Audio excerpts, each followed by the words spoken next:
marry that one guy. That's how, All that's right, how my everybody. character is. Once again, thank you for being part of my class. This is first time for this particular workshop, so temper yourselves accordingly. But no, it's I'm really passionate about this, and I feel like it's something that is, I think everyone has thought of to an extent in their mind. It's been, this kind of thing has been brought up in at least 3 other classes so far this weekend. So the idea that there is more to it than just cool moves is important. Why is it important? Why does a fight need a story of its own? Does anybody have any thoughts on that? So the audience can get personally invested in it? Personally, yeah. It informs the moves that you're going to choose. Yep, absolutely. Tells people why we're fighting. Tells people why we're fighting. If something happens and you need to like alter it, you know how to behave within your character and within the story of the fight. It gives you more to pull from. Yep. Like for you to know what you're doing, why you're doing it, and you know, helps you develop who you are, why you're doing it. Absolutely. My workshop last time was how to fight like your character. So the idea was, you know, figuring out how and why your character does the thing. This one is a little bit more interpersonal between your character and your character's opponent or your fight partner. So yeah, all of those are absolutely correct. It makes the fight itself richer. You know, we've all seen it at other shows or other places, or even like in cinema and TV, where like they just had a bunch of cool moves that they strung together and didn't really think about it beyond that. So, which is a way to do it. It's fine. It's entertaining for certain members of the audience, but then there's other members of the audience that are like, that makes no sense whatsoever. Like when, you know, you have a knight fighting a peasant and then the peasant is suddenly a ninja.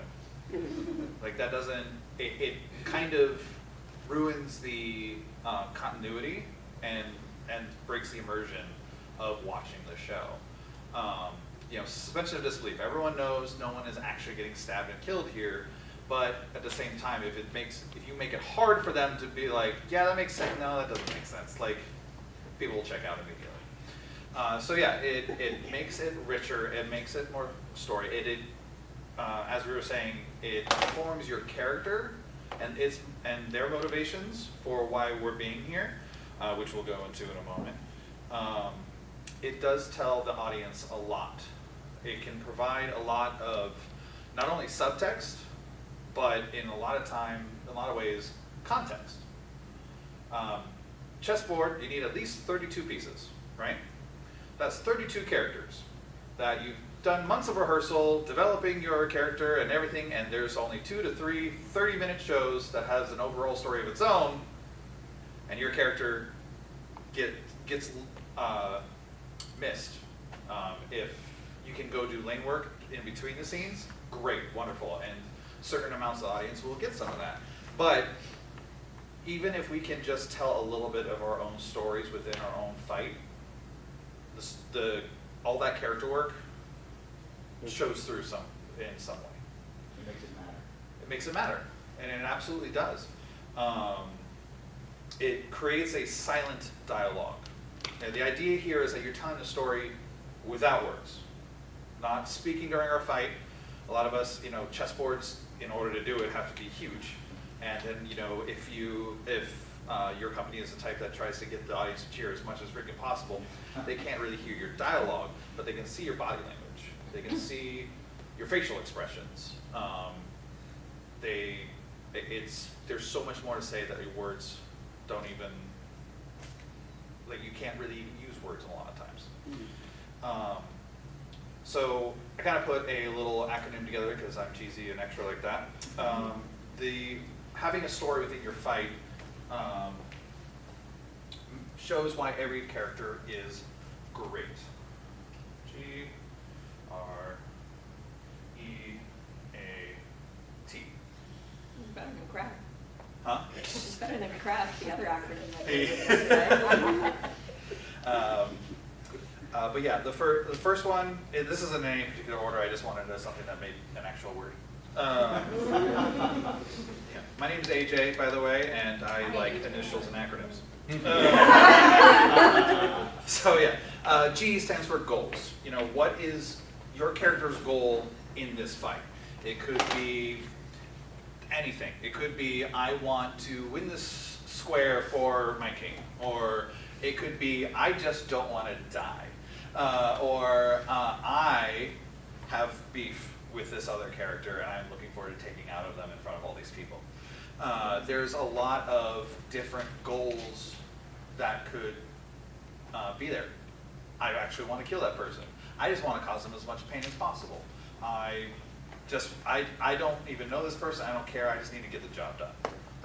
It could be as apathetic as that, but that's still a reason.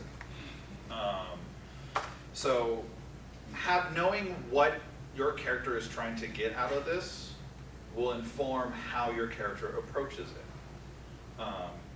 R is for relationships. And when I say relationships, I mean with the opponent, or with your opponent, because it's character. Were you guys friends once, or are you guys just rivals and you just happen to be on the other side, so this is going to be like almost a friendly game, friendly competition, sparring match kind of thing? Are we bitter enemies? Am I ambivalent because I don't care, you know, for me it was a Tuesday. You know, strangers, whatever. Like, what is your relationship to that character? If you know them, you probably also know what they're capable of, so you're going to adjust your approach accordingly, or your character would adjust their approach accordingly. If you don't know them, you're going to approach it differently that way too. If you really hate them, you might approach it without thinking about it too hard. You know, there's a lot of ways to go with that. E, speaking of which, emotions. Does your character have anger here? Are they afraid? Like, I can't fight, especially not against Sir Guy of Gisborne, who just wrecked that person 3 fights ago.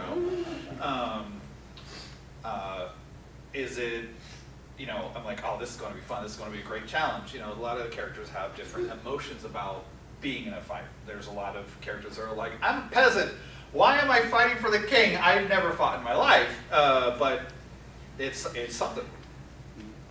Ability level, same thing. Are they trained or untrained? You know, a knight has been trained for a long time, a nobility has been trained their whole lives, a peasant has had a pitchfork. So again, that's kind of going back to the peasant is a ninja thing. It's like, if you're supposed to be a character, a farmer that has never, maybe gotten to a bar brawl, but that's it, but now you have a sword that you've never touched in your life, show that. Like, you might be a skilled fighter, and you want to show off the things you learn, and you want to be cool, and you want to have your moment to shine. I totally understand that. That is just part of nature, as part of being performers, actors who want to come do this thing. But that is service for yourself and no one else. And it doesn't do it for the show, it doesn't help your partner, and it doesn't help the story. So if you fight like your character and you have your motivations in relationship to the other character, based in your character, not in what you'd like to do, you will be more memorable, the whole thing will make a lot more sense, people will be more invested. There have been so many shows where no one remembers who played King Arthur the next year, but I remember that mime. That court jester mime, Plead the Fifth, who was silent the whole festival, but was the crowd favorite because of the way they handled their fight and their interactions in the lanes and on the board and everything else. No dialogue whatsoever. So it is absolutely unnecessary. Yeah.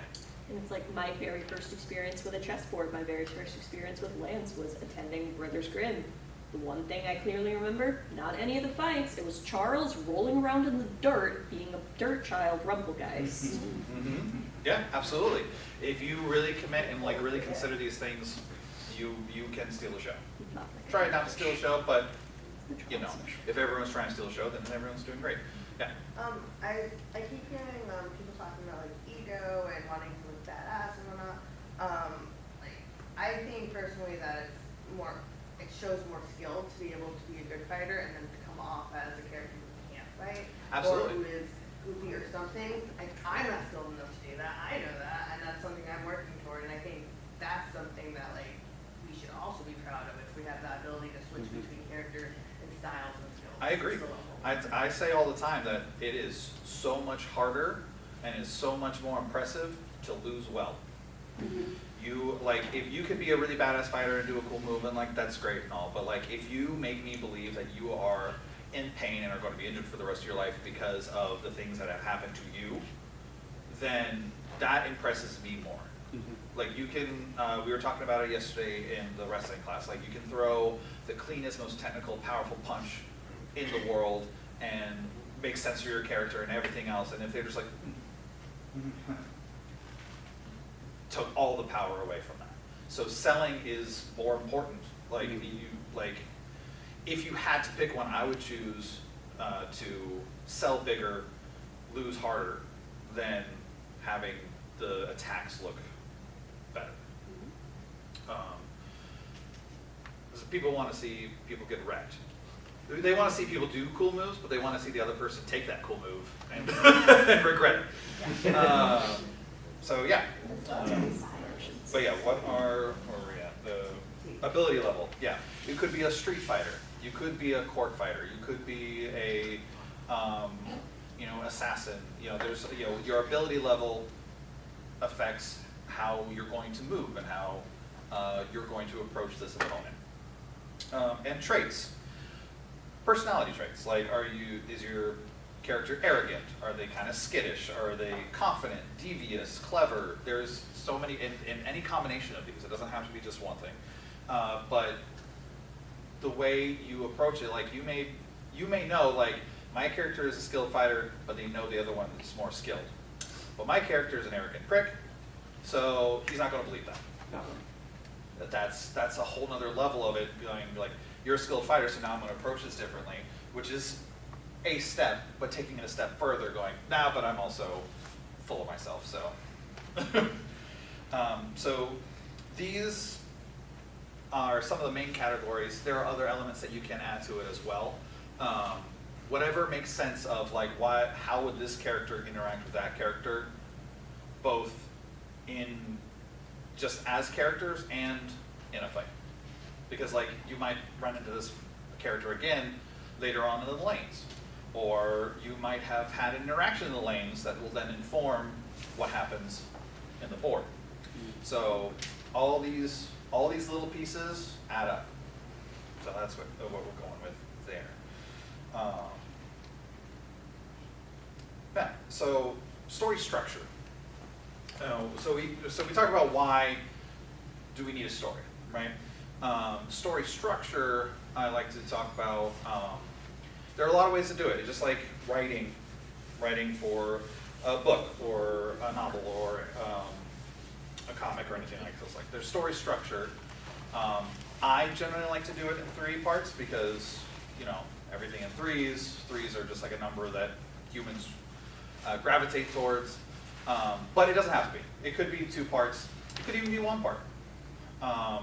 But what I like to think, as I pull up my notes again, there's no singular correct answer to how you want to structure it, just as long as you have something there. And this doesn't start with your choreography. This starts of how you walk onto the board. Your piece is called, take that square. Now all eyes are on you, starting now. So now is people are already looking at you to see how you're feeling about it. Are you feeling trepidatious? I think that's the word. Are you excited? Are you just like ready to do your job? What have you. If you're just like, and I'm called, I'm gonna grab my sword. Here I am. It's all well and good, but like, if you are in it before you even start, then it's going to feel so much like, oh, I'm ready for this, right? So, what stance are you taking? What is your guard? Are you doing, what they're doing out there with long swords, doing the high guard like in Kingdom of Heaven? Are you doing the Fool's Guard because you aren't taking this person seriously whatsoever because they're a peasant and this is going to be easy. That's going to inform how you're looking. It's just like, oh God, I'm going to die. But it's going to show, it sets the tone for the story, right? And then you know, we have what goes into you know different phrases. I like to have a different story beat per phrase. Now your story beat could be to accelerate or decelerate whatever the story beat was before. Like if it's like, all right, I don't know this person, but I'm ready for a good challenge. Oh, this is a good challenge. All right, let's go. You know, you get more excited. That could be, it's a separate story beat, but it's a different level, different energy. And then the next one could be something else. And then the finale would be something else. So with a 3-part structure, like I usually do, as an example, I was a fight director for a show, A Hero's Journey, for a convention. Yep. And the story of the show was that a writer has the perfect villain for their comic book, doesn't have any clue what to do about the hero. So of course the villain shows up and is like, where's my hero that I'm supposed to defeat? And it's all in the writer's head, but the characters are actually there and fighting for it and trying to determine what kind of hero we have. There's a psychic character. That psychic character, spoilers, becomes the hero in the end, but by trying to emulate different parts of the other heroes he witnessed. So at the beginning of this final fight, the villain was accusing the writer of being terrible and this, that, and the other, and the psychic's like, you know, that's enough. The writer's the only person who has stood up for you at all, besides the people you hired, your minions that were there. And you're still treating them like this. That's enough, you know. And he steps in. It's not to be the hero himself. It's now that there's a reason. But he's still brand new. He was just given like the amulet of power and like one of the superhero abilities and the weapon from each of the different heroes. But he's never used them before. So the idea is that, okay, I made my decision. I'm making my stand. I'm still so new. So the beginning of it, the villain is going to take a little bit more of the, all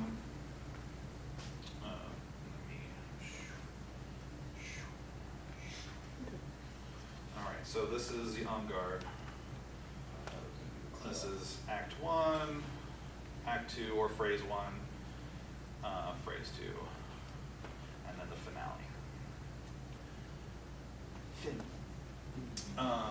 So if we have,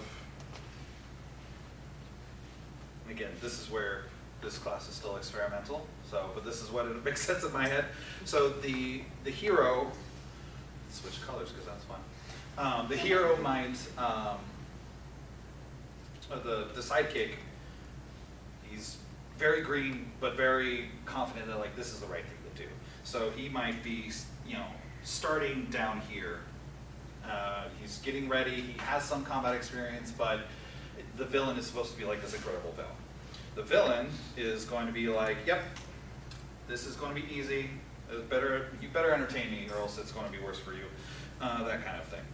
Now, during this first act, we see that the sidekick is still feeling himself out. And the villain is not wiping the floor, because it's not that, you know, inevitably the good guy's going to win, so it's not that bad. But in Act 2, now the sidekick is starting to get a little bit more confident and starting to figure out their powers and their abilities and everything else that they've been given. And so now they're starting to, they might come up to here, and the villain might, oh no, he's keeping up. Oh shit, so now we're kind of on even footing. Now, side 3, now the sidekick has the confidence, because I'm getting good hits in, I'm making it happen, I've got this. The hero might come up to a 4 or a 5, and the villain is having an existential crisis, because how is this goofy sidekick kicking my ass? that doesn't make any sense. And so that now the villain is getting kind of desperate and lashing out and angry because like, how dare you? And that's when mistakes happen, right? So now the villain might stay here or might even drop down lower. But now you see this story path of each character. And each character has their own path. So this kind of visual representation, and then, you know, at the end, the sidekick wins, defeats them, and the villain's like, I'll get you next time, and limps off. So it's, there's a story there. Even if without any of the dialogue, you see the sidekick determined but unsure. Sidekick getting confidence. Sidekick taking advantage of the fact that the villain is emotionally compromised. And then the opposite with the villain. So this is so much more complex and vibrant to watch than it is just, there's a bunch of cool moves strung together, right? If it's just one note, that, for me, that is a boring show. Or we were talking in Alan's class last night, and one of the fights was just so high energy all the time that it was just exhausting to watch. You didn't have any time to digest what you were seeing. So if it's always one note, things get lost, it becomes less interesting, it's a challenge to watch for the audience, and you want to give them these moments, these hills and valleys, in order to create something rich that they're going to remember and take away when they are done with the show, right? Now you could also do other phrases like, for example, for like a one turn show or fight in Robin Hood and the Orlando Gambit when we did in 2017. And something that I like to do, and Casey likes to do as director, is that the big bad guy has a fight to demonstrate why the big bad guy is the big bad guy. So Sir Guy just destroys. It may be a quick kill, or it might be prolonged because Sir Guy is sadistic, but it just destroys this person.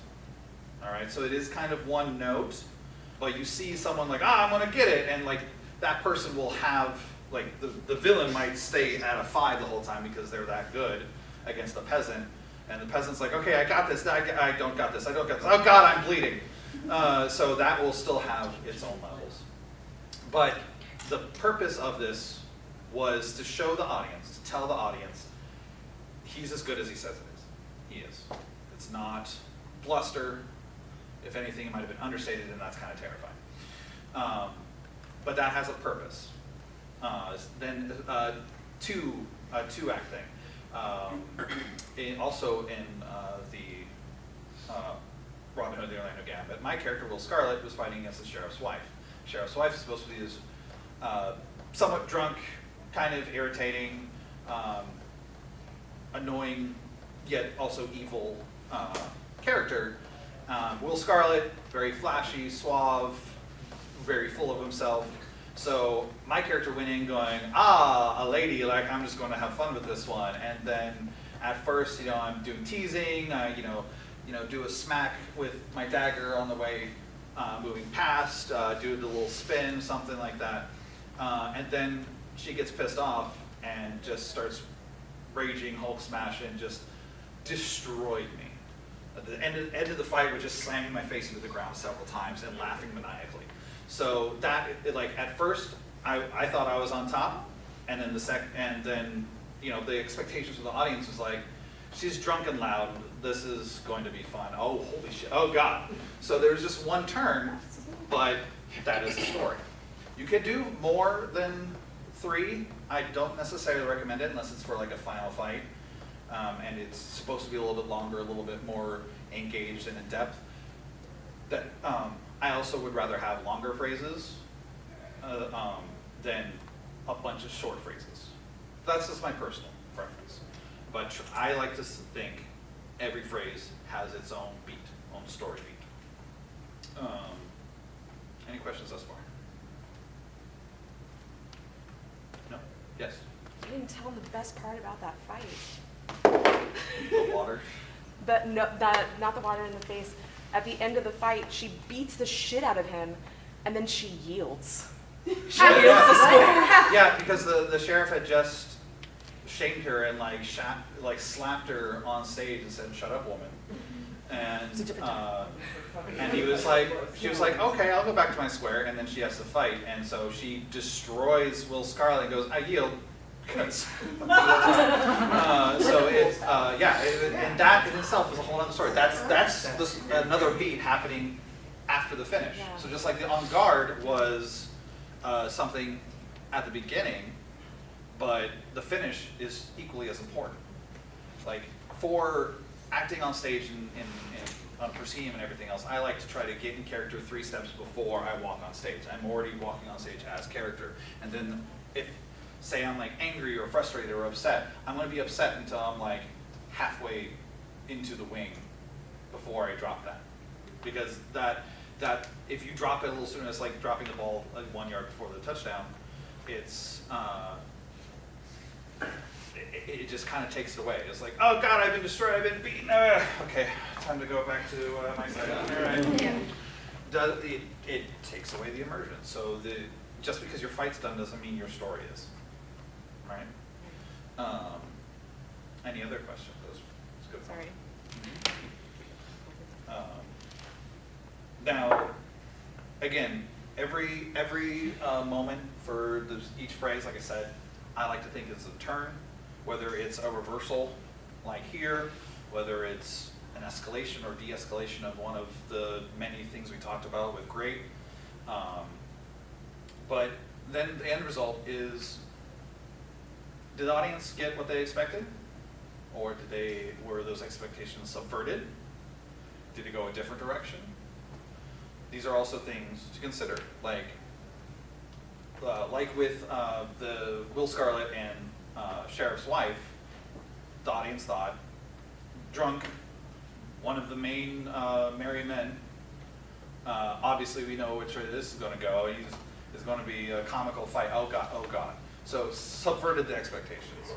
But giving them what they expected is also good. Like, I'm clever, I saw it coming, haha. You know, a lot of audience likes that too. They want to know that like I am on the right track.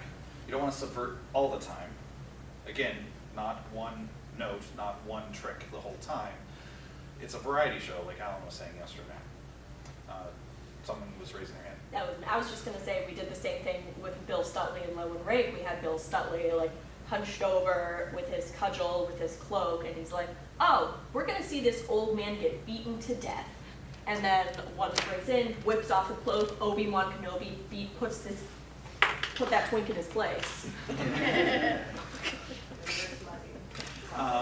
Friar Tuck is another one that is, depending on how you, what story, and the writer and the director, but like, Friar Tuck in a lot of stories was a soldier. So he's a monk now, he's a priest now. Some stories he's a beekeeper and everything else is fine. So it's like, oh, the portly monk, oh, he's very jovial and everything else, like, and he's a teddy bear. No, teddy bear's got claws because he was trained and he did survive the Crusades. So it just depends on how you go. But yeah, so trying to think of your character's motivations, your character's attitude, your character's history, your character's everything that makes your character great informs how you're going to approach it and how you're going to behave. And then once you're in it and the other person's character and history, how they're going to behave, now is interacting with you, that is where the story happens. So you want to keep this in mind for both before, during, and after as you're writing your fight. Make sense? All right. So now what we're going to do, we're going to go ahead and wrap up the lecture, and we're going to try to put this into practice. I want everyone to pair up. I don't want you to tell the other groups what you're doing.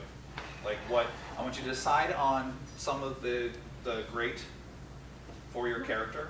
If you have a character in mind for from a previous show you want to revisit, that's fine. If you are like, I'm going to be a blacksmith, you be the tax collector, you know, whatever.